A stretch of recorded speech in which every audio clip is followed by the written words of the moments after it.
ভকত প্ৰাণৰ অসমীৰ বুকুত ধৰ্মৰ ধ্বজা উৰে, আন্ধাৰ বিনাশী পোহৰ বিলাই, সভনৰ প্ৰাণে সিঁচে, সভনৰ প্ৰাণে সিঁচে। গলাকাৰ চিনে গতি সময়ৰে, মনৰ দিগন্ত ৰচে, গৈৰিক পতকা ৰঙা চানেকিয়া, জীৱ বুনিয়াদ গঢ়ে, জীৱ বুনিয়াদ গঢ়ে। গুৰু দামোদৰে জীৱন প্ৰক্ৰমে, গাথে আস্থাৰ নকহে,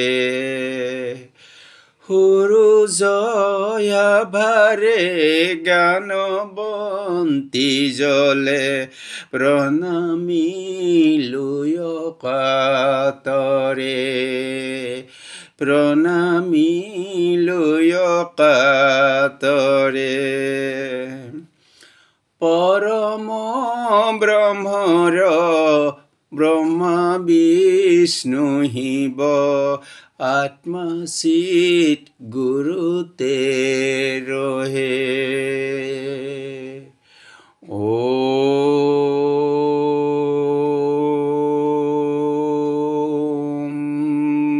ব্ৰহ্মা, ওম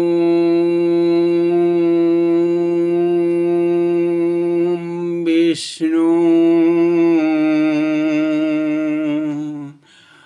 ওম মহেশ্বৰ।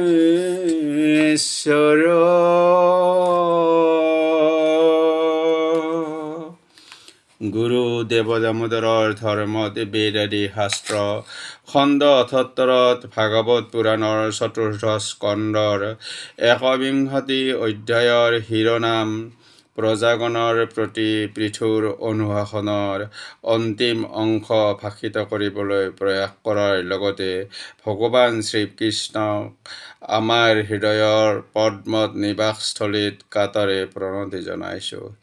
প্ৰতিজনাই গুৰু দেৱ দামোদৰৰ চৰণ পদ্মত সকলো সমৰ্পিলোঁ। সকলো সৎসংগী ভক্তপ্ৰাণ ৰাইজ আৰু সন্ত সাধুক সেৱা জনাই আৰম্ভ কৰোঁ খণ্ড ৭৮।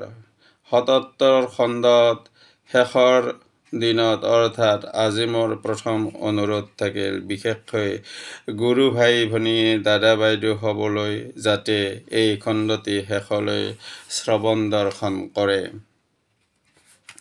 এইদৰে ভবা উচিত নহয় যে ঈশ্বৰ ব্যতীত অন্য বস্তু আছে আৰু সেই সম্বন্ধে ঈশ্বৰেও মালিন্য হ'ব পাৰে।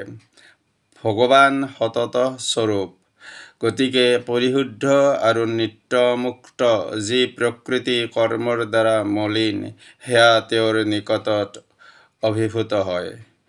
মাল্যত যেনেকৈ সৰ্পৰ ভ্ৰম হয়, সেইদৰে এই বিশ্ব কাৰ্যকৰণ ভাৱত সেই ভগৱানেই প্ৰকাশ পাইছে। বিবেকৰ উদয় হ'লে যেনেকৈ মালাতে সৰ্পভ্ৰম বিগত হয়, তেনেকৈ ভগৱানৰ মধ্যত এই বিশ্বৰ প্ৰকাশো অপগত হয়। কৰ্মমলিন প্ৰাকৃতিক যিয়েই অভিভূত কৰে, তেওঁ নিত্যমুক্ত নিৰ্মল বিশুদ্ধ সত্য শ্ৰী ভগৱানৰ কাৰণাগত হোৱা বাঞ্ছনীয়। ভগৱান শ্ৰীবিষ্ণুৰ পাদপদ্মৰ পত্ৰসদৃ অংগবিলাকৰ শান্তি স্মৰণ মাত্ৰে তেওঁৰ ভক্তসকলৰ কৰ্মৰ দ্বাৰা গ্ৰথিত হৃদয় গ্ৰন্থি অনায়াসে ছেদিত হয়। বিষয়ত নিৰ্লিপ্ত জিতেন্দ্ৰিয় জ্যোতি সকল অতি স্বল্প আয়সত এই কৰ্ম কৰিব সক্ষম নহয়। গতিকে এই পৰম আৰু চৰম শৰণ্য ভগৱান বাসুদেৱৰ ভজনা কৰা, শ্ৰীহৰিৰ স্মৰণ ব্যতীত যতিগণৰ পক্ষে এই ভৱাৰ্ণৱ উত্তীৰ্ণ হোৱা অতি ক্লেশসাধ্য।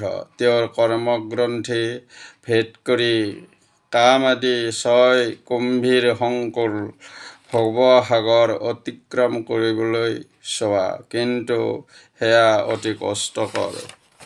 এইকাৰণে তুমি ভগৱান হৰিৰ ভজনীয় পাদপদ্মক ভোলা ৰূপত অৱলম্বন কৰি দুষ্টৰ উদক ৰূপ ব্যসন সকলো উত্তীৰ্ণ হোৱা।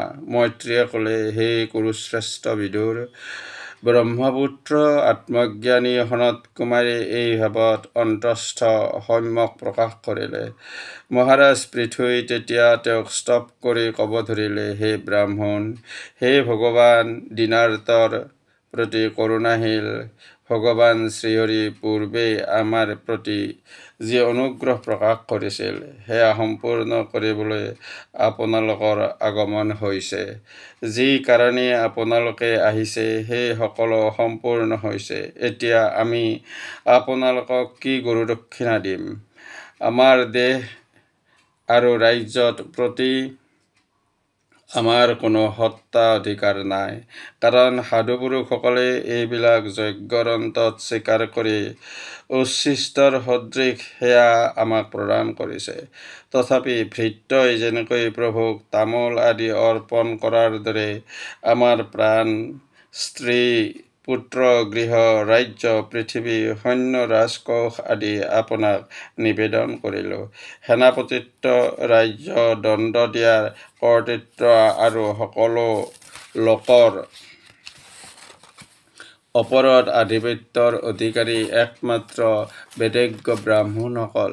ব্ৰাহ্মণসকলে নিজৰ সকলো স্বত্ব বিশিষ্ট দ্ৰব্য ভোজন, পৰিধান আৰু দান কৰি থাকে। তেওঁলোকৰ অনুগত ক্ষত্ৰিয় প্ৰভৃতি লোকত মাত্ৰ অন্ন ভোজন কৰি থাকে। তেওঁলোকৰ দান কৰাৰ স্বাতন্ত্ৰ্য অধিকাৰ নাই। আপোনালোকক বেদবেত্তা আধ্যাত্ম বিচাৰৰ দ্বাৰা ভগৱানৰ প্ৰতি ভক্তিয়েই পৰম গতি যে, সেয়া আমাক বুজাই দিলে। আপোনালোক পৰম দয়ালু, নিজৰ সকলো কৰ্মৰ দ্বাৰা সকলো সময়তে তুষ্ট থাকে। একমাত্ৰ অঞ্জলি বন্ধন অবিহনে কোনো ব্যক্তিয়ে আপোনালোকে কৰা উপকাৰৰ প্ৰত্যুপকাৰ কৰিব গৈ নিজকে হাস্যাস্পদ কৰিব। মৈত্ৰীয়ে ক'লে, আদিৰাজ পৃথুই সেই চাৰিজন আত্মজ্ঞানী মুনিৰ যথাবিধি পূজা কৰিলে। তাৰ পিছত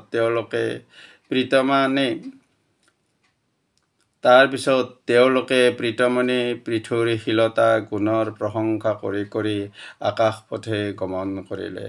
বেনপুত্ৰ পৃথু সাধুপুৰুষসকলৰ অগ্ৰগণ্য আছিল। আধ্যাত্ম শিক্ষাৰ দ্বাৰা তেওঁৰ চিত্তৰ একাগ্ৰতা জন্মালে আত্মাতে অৱস্থিত হৈ নিজকে পূৰ্ণ মনোৰথ বোধ কৰে।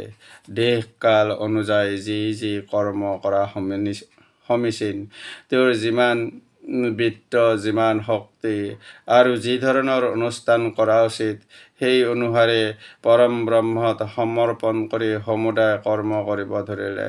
তাৰ পিছত মহাৰাজ পৃথুৰাজ সম্পদযুক্ত হৈ গৃহাশ্ৰমত থাকিলে। গতিকে অহংকাৰ শূন্য আৰু সূৰ্যৰ দৰে নিৰ্মল প্ৰাণ হ'বৰ কাৰণে ইন্দ্ৰিয় আদি বিষয়ত তেওঁৰ কোনো আসক্তি নহ'ল। বৎস বিদুৰ, এই ধৰণে আধ্যাত্মযুক্ত হৈ পৃথিৱী কৰ্ম কৰিব ধৰিলে। কালক্ৰমত অৰ্চি নাম্নীৰ পত্নীৰ গৰ্ভত 5 পুত্ৰৰ জন্ম হয়। তেওঁলোকৰ নাম হ'ল যথাক্ৰমে বিজিতাস্য, ধূম্ৰকেশ, হৰ্ষক্ষ, দ্ৰঢ়ীণ আৰু বৃক। মহাৰাজ পৃথু অকলশৰীয়া হৈও অচ্যুতাত্মা হোৱাত জগতৰ ৰক্ষণাবেক্ষণৰ পৃথক পৃথক গুণ ধাৰণ কৰে। উদাৰ মন, প্ৰিয় বাক্য আৰু মনোহৰ মূৰ্তিধাৰী ৰজা পৃথ্বী তেওঁৰ সৰ্বোত্তম গুণাৱলীৰ দ্বাৰা প্ৰজাসকলৰ মনোৰঞ্জন কৰে।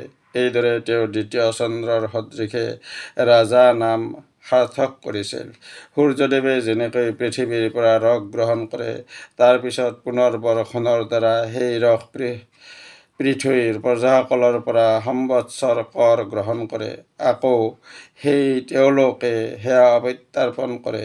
তেওঁ নিজ প্ৰতাপৰ দ্বাৰা অন্যসকলক তেওঁৰ আজ্ঞা পালন কৰিব বাধ্য কৰে। অগ্নিৰ দুধূৰ্ষ তেজস্বী মহেন্দ্ৰৰ দৰে তেওঁ দুৰ্জয় আছিল। মহাৰাজ পৃথুৰ সহিষ্ণুতা আছিল ধৰণীৰ সতে অতুলনীয়। মনুষ্যৰ বাঞ্ছিত ফল প্ৰদানত তেওঁ স্বৰ্গ সদৃশ দানশীল আছিল। তেওঁ মেঘৰ সদৃশ তৃপ্তি বিধান কৰি সকলোৰে অনুৰূপ ধৰ্ম প্ৰদান কৰে। মহাৰাজ পৃথু আছিল সমুদ্ৰৰ দৰে দুৰ্বোধ আৰু সুমেৰুৰ দৰে স্থিতধী। শিক্ষাৰ প্ৰতি ধৰ্মৰাজ সদৃশ আৰু বিস্ময় উৎপাদনত হিমালয়ৰ সমান আছিল। পৃথুৰ ধন ভাণ্ডাৰ আছিল কুবেৰ তুল্য আৰু বৰুণ দেৱৰ দৰে আত্মগোপন কৰে। বায়ুৰ দৰে তেওঁ সকলো স্থানলৈ গমন কৰিব পাৰে। তেওঁৰ ইন্দ্ৰিয়, মন আৰু দৈহিক সামৰ্থ্য আছিল পৱন তুল্য। ৰজা পৃথুৰ অত্যুগ্ৰ স্বভাৱৰ কাৰণে তেওঁক সাক্ষাৎ ভগৱান ৰুদ্ৰ বুলি মন কৰা হয়। তেওঁ কন্দৰ্পৰ সদৃশ সৌন্দৰ্যৱান আৰু মৃগেন্দ্ৰৰ সদৃশ প্ৰশস্ত মনৰ অধিকাৰী আছিল। মহাৰাজ পৃথু প্ৰজাবৎসল মনুৰ দৰে আছিল। তেওঁৰ মানুহৰ প্ৰতি প্ৰভুত্ব কৰাৰ ক্ষমতাত তেওঁ স্বয়ং ব্ৰহ্মাৰ প্ৰতি অতুলনীয় আছিল। বেদবাদত তেওঁ আছিল বৃহস্পতি তুল্য আৰু স্বয়ং শ্ৰীহৰিৰ দৰে জিতেন্দ্ৰিয়। গুৰু আৰু বিষ্ণু ভক্তসকলৰ প্ৰতি ভক্তি, লজ্জা, বিনয়, সচ্চৰিত্ৰ আৰু পৰাৰ্থপৰতাত একমাত্ৰ নিজৰ লগতে তুলনীয় আছিল।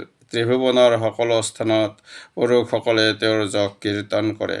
মহাৰাজ পৃথুই নিজৰ কীৰ্তিৰ দ্বাৰা সীতাপতি ৰামচন্দ্ৰৰ দৰে সাধু আৰু কুলাংগানাসকলৰ কৰ্ণকুহৰত প্ৰৱেশিত হৈছে। প্ৰিয় গুৰু ভাই ভনী, দাদা বাইদেউ আৰু গুৰুশ্ৰেণীয় সবক কাতৰে জনাওঁ যে সদৌ অসম দেৱনাগৰী সংঘৰ পতাকাৰ সাৰ তত্ত্ব গ্ৰহণ কৰি এটি ছন্দবদ্ধ কবিতা লিখি প্ৰথমতে প্ৰয়াস কৰিছোঁ। আশা কৰোঁ এই ক্ষেত্ৰত মত প্ৰকাশ কৰিব। গুৰু দেৱদামোদৰৰ ধৰ্মত বেদাদি শাস্ত্ৰ খণ্ড ৭৮ ইমানতে সমাপন কৰি শ্ৰোতা দৰ্শক আৰু তত্ত্বজ্ঞসকলক প্ৰাণৰ পৰা সেৱা জনাইছোঁ। ভুল ভ্ৰান্তিৰ বাবে ক্ষমা বিচাৰিছোঁ। নমস্কাৰ। অনন্ত কুমাৰ শৰ্মা।